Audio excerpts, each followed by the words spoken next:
The latest trend right now is people's credit scores are taking a huge hit. Let's talk about it.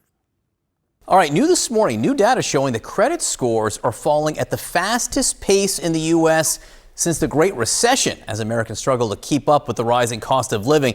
Let's go right to CNN's Matt Egan for this. Doesn't sound good. Yeah, no, John, it's not. It's more evidence that some Americans, they're hurting because of the high cost of living and because of the return of student loans. It's not even just the fact of student loans, because so many people out there right now that don't have student loans.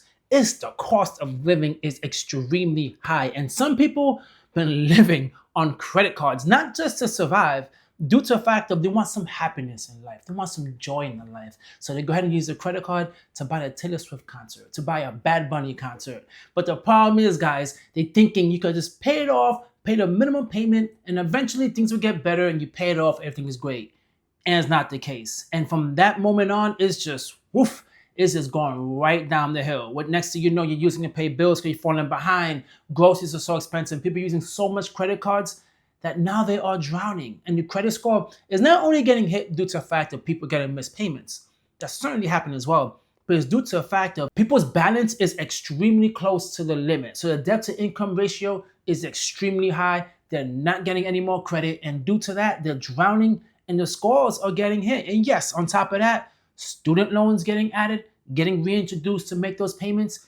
People right now are struggling tremendously and need so much help. So FICO had found that credit scores on average, they increased every single year between 2013 and last year when they dipped. And today FICO says there's an even bigger drop this year. As you mentioned, the biggest since 2009 during the Great Recession. Credit scores, they're still pretty high, moving in the wrong direction, in part because more and more Americans are falling behind on their bills. FICO says that delinquency rates are at or near the highest level since 2009 on car loans, credit cards, and also on personal loans as well. And Gen Z, they're under even more pressure. FICO says that credit scores for Gen Z down by the most of any age group since 2020. And part of that problem, of course, is student debt, right? That is very scary that Gen Zs getting introduced to this whole job market, this whole economy, are already starting with credit scores down as much as they're down.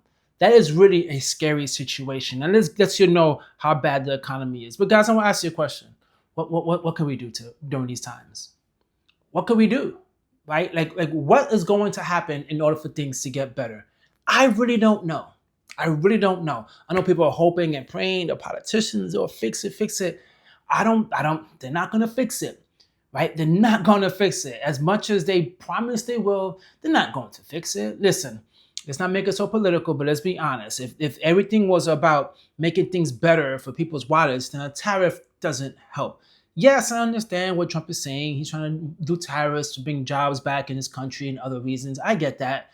But the problem is, in America right now, we've been dealing with so much inflation for such a long period of time. Just adding that on top of it is too much. It's too much to ask for us to do. It's just way too much because people right now or living paycheck to paycheck, they're broke, using all these credit cards just to survive. And even with using credit cards to survive, it's not even enough. I'm telling you, we're heading in a place where credit card debt is becoming extremely normal. Because you think about it, personal loans is going up, right? Credit card balances, it's it's close to 3 trillion. I know it's like 2 point something trillion, but it's always going up. It's getting close to 3 trillion. Car loans is even higher. All of that is increasing when people's dollars, the cost of living is going so high that your money is eroding. Something just has to give. And it's getting to a very, very scary situation. Starting in February, they started to report delinquencies on student loans for the first time since COVID. And FICO has found that a record high 29% of people who have student debt have been reported as delinquent. Only 62% have actually made a recent payment. And look at this, another 9%, they could be reported delinquent soon because they have student debt, but they have not made any recent payments. Let me ask you guys a question, right? What do you guys think we need to do with these student loans? That's been a heavy conversation. Obviously, when the courts, the Biden, forgiveness, it didn't work. But what do you think needs to be done? I know so many people out there that say, no, You shouldn't forgive it with my tax dollars. They have like their opinion about it. But there's people right now who are struggling and need assistance and need help. They need a debt relief. But it's like there's no middle ground here. No one wants to meet in the middle because I think personally it would be nice to have the student loans forgiven. And I know the biggest argument people say is, well, what's gonna happen? We have tax dollars. Like, I don't want to be the one to pay for that. It's like, do you even know where your dollars are going today? Let's be honest. I have no idea where my money is going today. If I know I could put the money for my taxes is going to help people that's in student loan debt, at least I know that's where it's going. That's cool. But right now, I might not even agree with where my money is going now. I have no idea where my money is going now. So to me, it's an interesting thing that in society, we have like this big battle. It's like, I have no student loans, so you, whatever, or I pay mine off, so you don't deserve. It's really a debate. You guys let me know what you think. And it's not just student debt, right? You think about young people also contending with the worst job market for recent college graduates in years. I talked to a 22-year-old from Orlando who told me it took him 14 months and hundreds of job applications before he landed a job that wasn't a scam. But he said he's not making nearly enough money to get by, let alone to chip away at his $35,000 in student debt. So he said his credit scores have taken a drastic hit. Yo, Gen Zs have it the worst. I know people want to say they're lazy, this and that. Nah, these mofos ain't lazy. Cause a lot of the Gen Zers, man, they just finding different ways to build wealth. They challenge everything, right? They just challenge everything. And to me, that's a wonderful thing, right? If the conventional route doesn't work, try something new. But man, I put myself in the shoes of someone who's a Gen Z right now, or someone just graduating high school and hearing everything going on. You're going to college or you just graduated college and you're hearing everything going on. And it's like entering the workforce right now is so difficult. So difficult. And I mean, I'm only 44, so I'm pretty sure some people watch this video and like, you know what, back in the days, I don't know, right? I've never seen an economy this bad for such a long period of time, especially the job market, because of course AI is in play. AI is replacing so much. There's so much technology in play now that's replacing people little by little by little. And it's really scary, man. I really feel bad for a lot of Gen Zers out there because they have to live in an economy that, you know, that's really tough, right? I got to live in an economy where I was able to graduate high school and get my own apartment, right? I was able to live on my own sufficiently. Now people need like 4 or 5 roommates just to survive. If they want to live on, they don't even live on their own, but live outside their parents' house.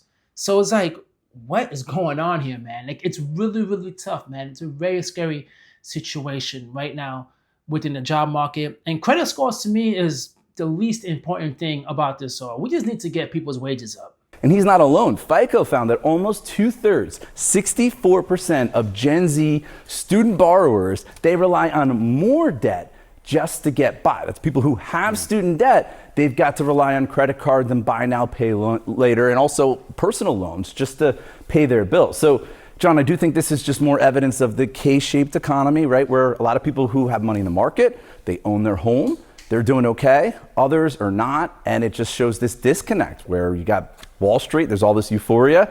Main Street, though, a lot of people, they're struggling. That right there is the key. A lot of content creators say, you buy a home to build wealth, right? They always say things like that. You buy a home to build wealth. That's the way you build wealth. You buy assets. The problem is, guys, and I admit it, because like I said, I'm a millennial as well. I'm 44.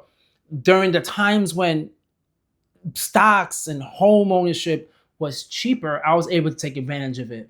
But and I had, had money left over after every check. I was living below my means. So I had some money to survive as well, and also to invest. But telling someone now, stocks is the way, home ownership is the way, when they're struggling financially, it's not an easy sell. It is really important. House, get that out the way. We're not talking about houses, because houses right now is extremely expensive, and that's the biggest purchase for some people.